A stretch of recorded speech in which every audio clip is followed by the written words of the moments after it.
I'm Hakeem. I'm a historian. I'm Jeff Thompson, sport youth activist. I'm a psychotherapist, Pan-African psychotherapist, somebody who really believes in we are what we think, so we need to be careful what it is we're thinking. Dr. Umar Johnson, school psychologist, author, educator. Tadia's greeting, this is Empress Reggae, a recording artist and our story too. Jah Rastafari. Greetings, this is Gratulus, and I'm AKA Reset the Mindset. Yeah, Reset the Mindset in our story. I'm also a recording artist and an our historian. My name's Khadija. My surname is George. My writing name is Khadija Sasay. I'm a poet, I'm a publisher. So my display and exhibition is outside around Pan-African poetry if you'd like to have a look at it. Thank you. So we framed 5 questions that we'll be going through. The first one is, who are we? We've asked the young people this question and we filmed video testimonies. If everyone wants to turn this way. Sorry, Well, we are Kushite, but mostly known as Africans and Blacks. Yes, Reggae, beautiful. Yeah, we are Kushites, most properly known as Blacks and Africans. But we have, Africa is a whole. Some people come around and divide it and have people's mindset here, there and everywhere. But most of all, we are all one in a mankind and womankind. Blessed. I'd like to kind of just say who we are not. We are not BME, we are not BAME, we're not a minority. So that is something that needs to be turned around and rejected. We are Africans, we are Caribbeans,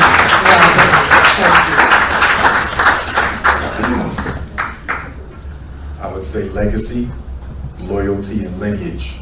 We're collaborative people, we're creative people. We also believe in kinship as well as culture. We have a way of doing things. And lineage, our ancestors. We are both our ancestors biologically as well as psychologically. The A is for ancestry, the F is for forever. We are forever people. No one knows exactly how old we are. We are God's first people. The R is for revolutionary. We change things when we find them not to be in our best interest. The I is for inventions. We invented half of the things that are used in this world. K for culture, A for action. We do, and N for nationalism, Pan-African nationalism.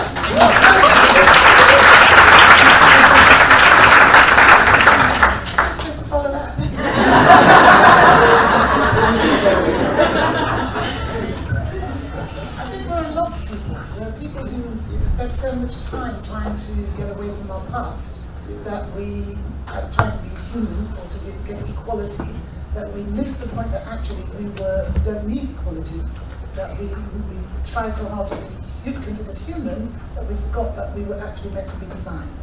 So we are the essence of all that ever was, all that ever will be, and our path is to reunite with that agenda.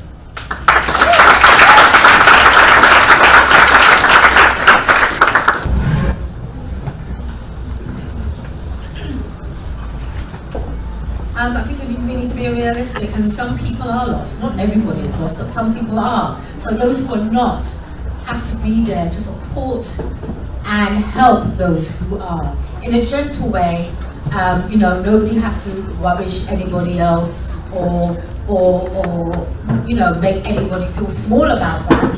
We're there to help and support each other and encourage each other so that nobody is lost. Thank you. I would add to that the need to be authentically African. We have spent a lot of time and money trying to copycat most of the other cultures around the world. The way we think, the way we act, the way we dress, the way we establish our family. In many respects is not African. We have to be authentic. Things that are not authentic are not valued, they're not respected. And it's difficult for people to respect the oldest people in the world when they're so busy trying to copy the youngest people in the world.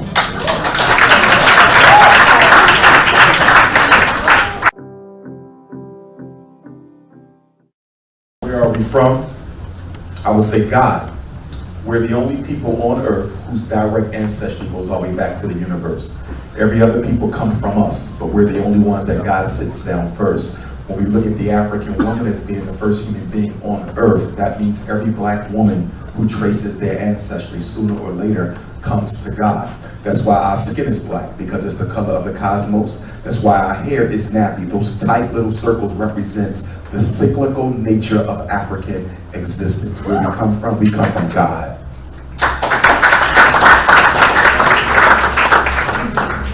Again, how do you follow that? I was actually going to say a very similar thing. We are divine beings. And I wanted to say we come from Africa, but we come from not the sense of Africa that we have now, but African ancient culture, wisdom culture. We come from a place where we knew that we were connected to spirit and we knew how to use spirit. And if we engage with that Africa where we came from, we won't have the issues that the brother was talking about there, about separateness and individualism and so forth. So we come from a place where we knew that we were connected not only to each other, but also to God. As you can see over here and or through here and here, there are young black people doing amazing things in this city and in every city around the UK. And I think we're blinding ourselves at dismissing it as something else. And I'm pissed off, actually. If I can say that, I'm annoyed. Because, you know, we're blocking off other people as well. The black people who aren't religious, we're blocking off. The black people in the gay community, we're blocking off. The black feminists, we're blocking off. What needs to happen is us all come together. Absolutely everybody. Because we need all the hands in the pot to stir it, to make it work. Yeah.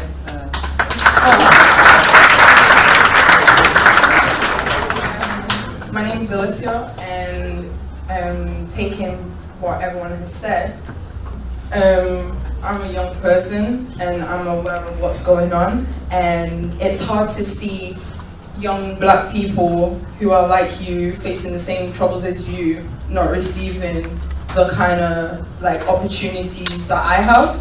Like, I'm here, but all my friends that are like in the know, like they don't have opportunities that I do. And like the older generation coming down at us saying, oh, you guys don't know anything. Well, how can you expect a plant to grow when you're not watering it?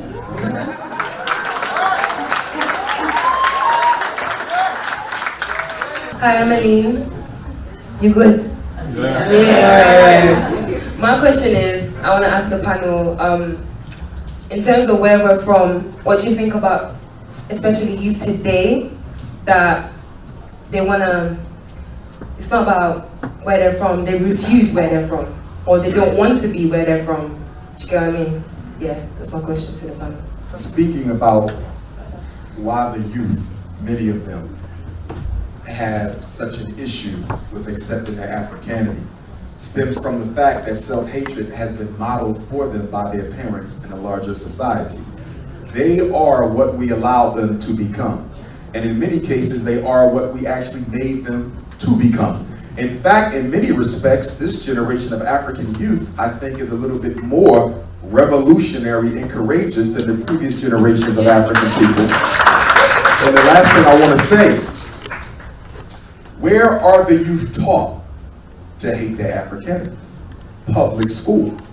And as long as we allow our children to be socialized and educated by the privilege of their oppressor, then the mindset that they will manifest throughout their life will be one that is self-destructive and anti-African in nature. So the solution, one of many of the solutions, is to give African children an independent, revolutionary, African-centered education. You cannot give the child's mind to the oppressor and then wonder why the child acts just like the oppressor.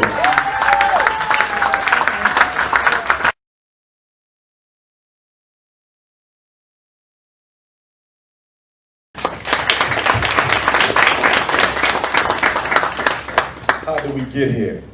I would say in one word, ignorance.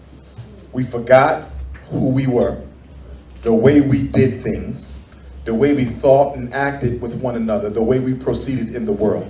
That cultural ignorance has a lot to do with where we are now. We also got here because we forgot our struggle and our experience. The reason we breathe here now is because folks who came before us died and sacrificed their lives. We didn't get here through the benevolence of white folk, and we didn't get here by voting. We got here because people protested with their life for better conditions for African people. And the third ignorance is the ignorance of white supremacy. It is the ignorance of not understanding how the world in which you operate actually exists. We are losing because we are trying to equate the African struggle with everyone else's struggle. Now you can respect the feminist fight, you can respect the LBGT fight, you can respect the Arab, the East Indian fight, you can respect all these other cultural fights, but you don't put them on the same playing field as yours.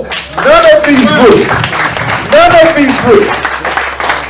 Let's understand something. If you're African, there's a stage in your struggle that neither the lesbian, the feminist, the Arab, or the East Indian, or the Latino ever had to experience. They went from oppression to fighting for equality and acceptance. The African did not go from oppression to fighting for equality and acceptance. We had a third stage, and that stage was humanization. We had to prove we were people before we could fight to be equal.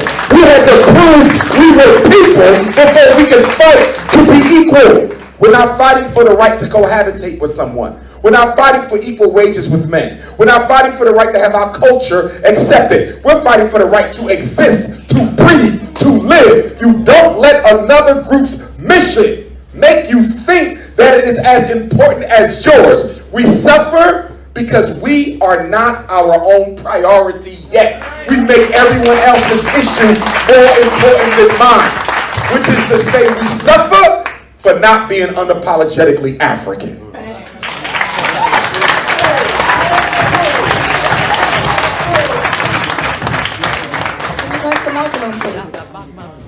Can we give him another clap, please?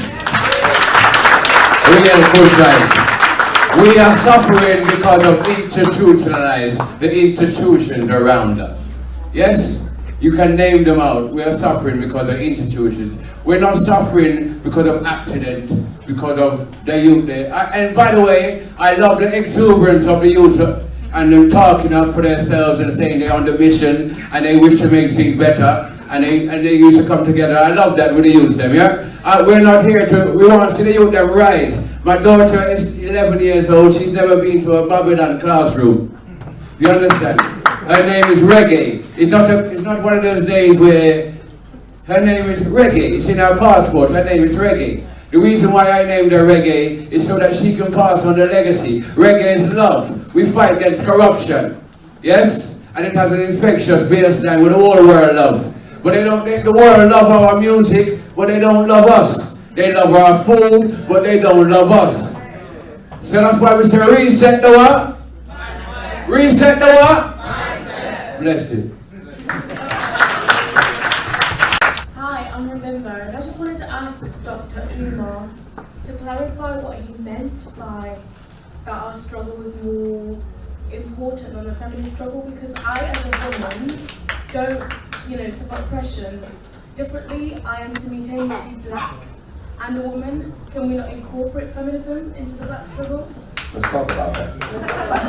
First of all, we need to know the roots of the feminist movement as a movement for white women who were struggling. Let me finish. We cannot be emotional. Let's be intellectual.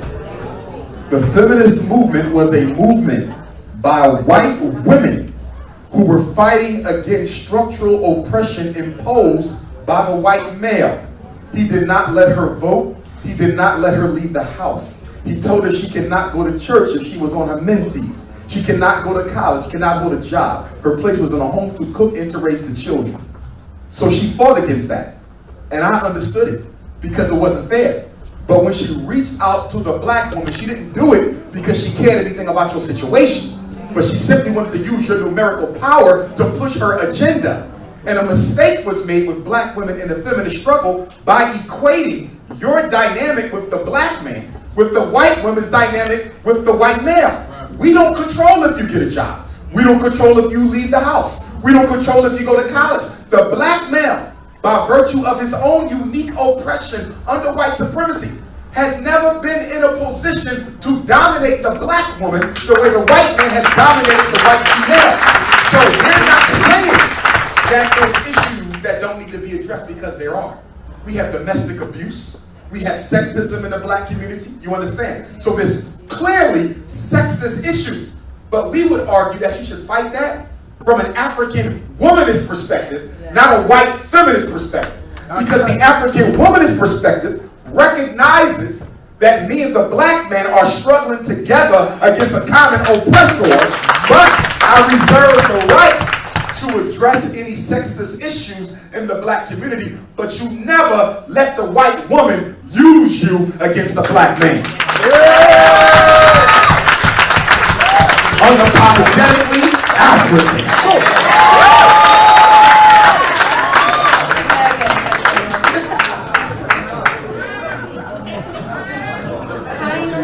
Everyone quieten down so she can speak, okay? Thank you. Hi, I'm Habiba. To stand in solidarity with sister here and to comment on what Dr. Umar has said. First of all, I think it's very patronizing to tell her not to be emotional, to be intellectual. She's been very intellectual. Yeah, so you cannot come here with this argument of emotionality. Secondly, I think we need to understand feminism differently. You're speaking to a kind of white feminism, but we've had feminism in Africa, which predates, which has been pre-colonial. If you look into a lot of African traditions, Mali, the griot tradition, the Jelly tradition of Gambia, Senegal, Guinea, Mali. If you look at the likes of Ami Koita, Kumbasidibe, Umusangare, in their songs like Musolu, once you understand the language and you begin listening to what they sing about in their songs, it's purely feminism. They speak to women's issues. And the feminist issue is not mutually exclusive to the African struggle. You have issues such as circumcision, you have issues like fistula in Africa, and it's because of really like sexism and patriarchy why we have some of these issues. And sometimes like the African men can be oppressors, so it's like one and the same. So do not exclude the feminist issue, and it's not a kind of white feminism. This is black womanism, this is black feminism. And just to repeat this again, please do not come to her with saying that she's responding emotionally. Like, I think she had a lot of respect to ask you the question on a very intellectual premise, and I would appreciate if perhaps some of the other panelists could speak to this, because I find your stance very problematic. Dr. Adib, and that's okay. That's all right. Be well appreciated. But I'm going to respond since you responded to me. Number one, but she responded. I'm going to speak first because she responded to me. Number one, your comment on being emotional, I would say the same thing to a black man who I thought was reacting with emotion more so than reason. That had nothing to do with her being a woman. That's something that's said to man and woman. As far as black womanism and black feminism, they are not the same. And there are black feminist activists, black womanist activists who are trying to clarify African womanism versus a reactionary white female created feminist movement. Secondly, although there have been black women in traditional Africa who articulated the unique issues faced by black women in indigenous African society, they never saw the black male as a cause of their issues. In African culture, we work from family, man and woman together overcoming issues. We do not divide ourselves up by gender and then attack each other. We are a family first people.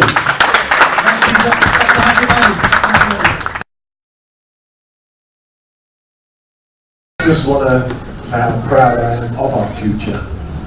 It's all been said. I think it's the decisions we make, the actions that we take, collectively, individually, and the spirit that drives us and motivates us, past, present, and future.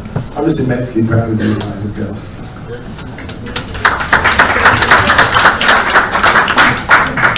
Where are we going?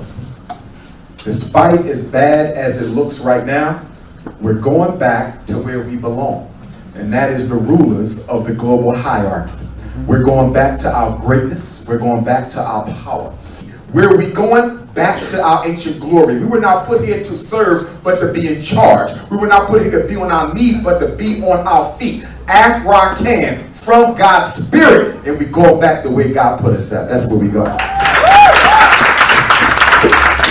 Bless you, Umar. Well, where we're going back to our original designated place. Simple. I love you all.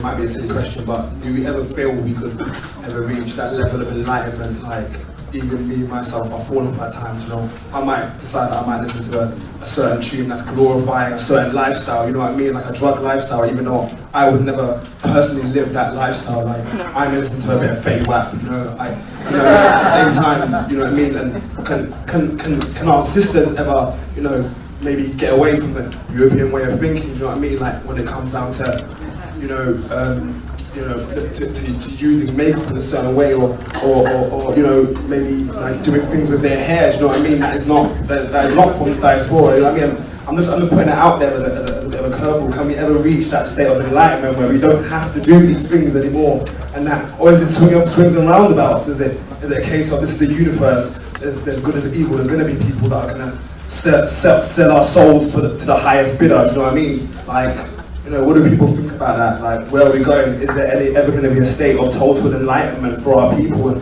I just want to really put that out there.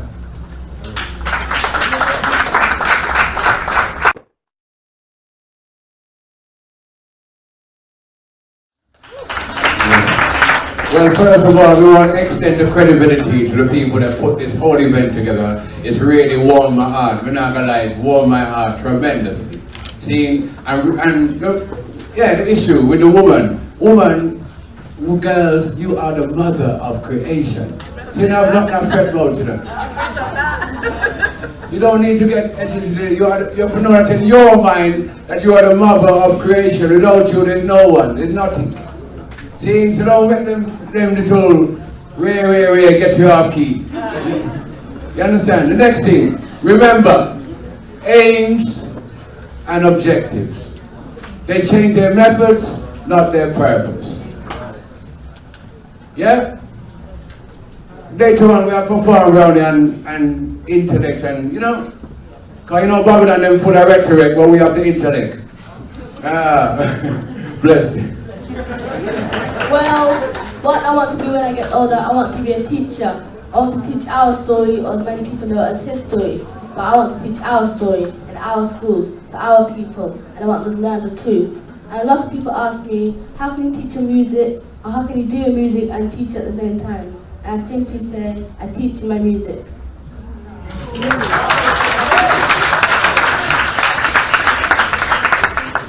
I would just say that I enjoyed the conversation, and I would also say that we have to have those kind of conversations, as long as they're done with love. There's a tendency to shut out or block out any conversation that is considered sensitive or controversial. And that's one of the reasons why we don't progress ideologically, because we're afraid to go into those little crevices and work out those situations. We gotta have that feminist conversation, because a lot of people don't know the history of the movement. We gotta have that LBGT conversation. We gotta have that multicultural conversation. We have to talk about why the Pan-African movement must be all African with no non-African membership. These are controversial issues, but they have to be discussed.